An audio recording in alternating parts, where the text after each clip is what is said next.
Hello Pisces, Sun, Moon, Rising, and Venus signs. Kamusta kayo? Sana po nasa mabuti kayong kalagayan. Welcome back po sa Star Tarot. Kung bago kayo rito, welcome din kayo. Thank you sa inyong support. I truly appreciate it. God bless you all. Pisces, po na mensahe ninyo ay Page of Cups. Ayan. So, this is an exciting one, na balita. Kasi maaaring meron dito mga imbitasyon para sa isang pagtitipon, maaaring may opportunity din dito, offers, mga ganon. Or maybe merong okasyon na isi-celebrate kayo or isi-celebrate ang mga kaibigan or kapamilya ninyo and you will be invited. The Creator may know dito. So siguro, meron kayong tanong before this reading, before siguro kayo nakinig dito or before kayo nanood, maaring meron kayong question sa isip ninyo, At maaring sinasagot kayo ng universe, through this card. At ang sagot ay no, possible din na meron kayong pagsasabihan ng no. Maaring yan ang sagot na kinoconsider ninyong sabihin. Or probably kayo yung makaka-receive ng no answer from someone. Hanged Man, ayan, so this is time for introspection, time for reflection, time para magpahinga. Stagnation energy ito, na nangyayari dito sa Hanged Man energy. At ito yung sitwasyon, na parang mangyayari because this is the only way para kayo ay tumigil, para kayo ay magpahinga, para kayo ay mag-reflection, mag-introspection. Kasi, with that, then, may mga guidance na binibigay sa inyo may pinapadala sa inyong gabay, may mga bagong idea, or bagong plano dito that will arise, at yan ay maririnig nyo lang, through your intuition, through listening to your soul, to your heart, kung wala kayong ginagawa, kung hindi kayo busy, di ba? Kaya, meron ditong pagtigil, parang may pause dito sa mga gagawin ninyo, we have Knight of Swords, ayan. Dito naman, maaaring may conflict kayo, with someone.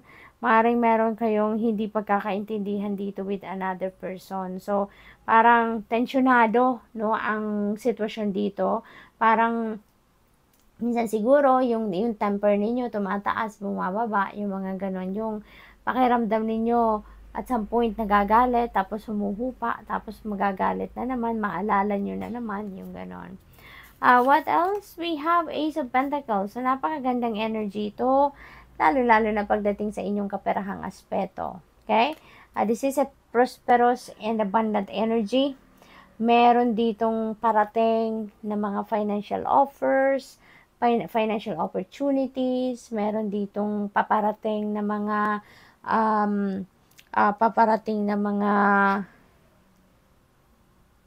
opportunity para siguro sa pagkakakitaan, investment, yung mga ganon. Possible din dito, na merong windfall of money na parating. Maaaring meron din ditong panalo, inheritance kayong matatanggap, hindi ninyo siguro to inaasahan, yung mga ganon ba, Kaya, pagkakataon nito, na makapagsimula kayo ng bagong buhay, mabago ninyo ang inyong financial landscape. So, simula na to ng pagpasok ng abundance and prosperity sa buhay ninyo. So, dito na kayo magsisimula ng bagong sitwasyon. Mayroong mga pagbabago, pagdating sa inyong pangkaperahang aspeto. So, tignan natin kung ano pa ang ganap dito for Pisces. We have the angel number 1616. Readjustments. Ayan. So, may mga kailangan kayong anuhin muna, I-adjust. May mga kailangan kayong i-reconsider. Kumbaga, overcoming obstacles, which is really good, tawag dito, makakalabas na kayo sa mga magugulong sitwasyon, sa mga sagabal, sa mga delays, ma-overcome nyo na yan. Possible din dito na meron kayong mga romantic interest siguro na makikilala, lalong-lalo na kung kayo ay single, Sabi dito, your level of self-control is sufficient to make things right. On the horizon is the possibility of a beginning of a new romantic or platonic friendship, as well as a chance to begin life anew with a person from one's past. everything will fall to pieces. Kaya napakaganda nito. Yung parang unti-unti, mababago na talaga ang buhay ninyo. At gradually, mag-i-improve na to. And things are going to fall into its right places, which is really good. So what else? We have 1331. Good fortune. Holy moly. Ang swerte ninyo sa ngayon, Pisces. There is good fortune na mararanasan kayo. Good fortune is in your horizon. So, magdadala ito ng isang major na pagbabago. Malaking pagbabago ang magaganap sa buhay ninyo. And it could be in any area of life. Have faith in your skills and talents as they are a tool that can provide you with a bright future. So, magtiwala kayo sa mga talents, skills, and gifts ninyo. Kasi yun ang maghahatid sa inyo sa tagumpay.